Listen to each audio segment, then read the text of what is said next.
السلام علیکم ورحمۃ اللہ وبرکاتہ۔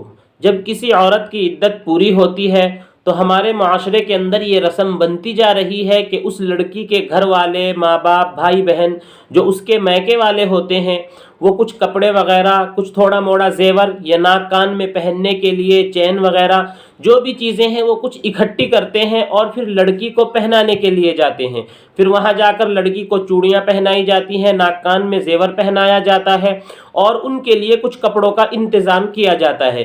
کیا اس رسم کا اسلام کے اندر کوئی ثبوت ملتا ہے یا نہیں؟ فتاوی قاسمیہ کے اندر مفتی شبیر صاحب نے اس کا جواب لکھا ہے کہ یہ تمام کی تمام رسمیں اغیار سے آئی ہوئی ہیں۔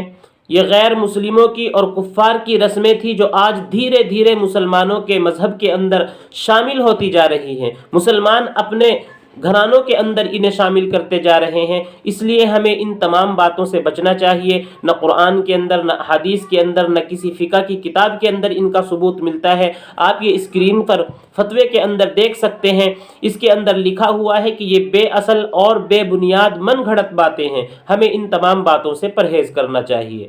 السلام علیکم ورحمۃ اللہ وبرکاتہ۔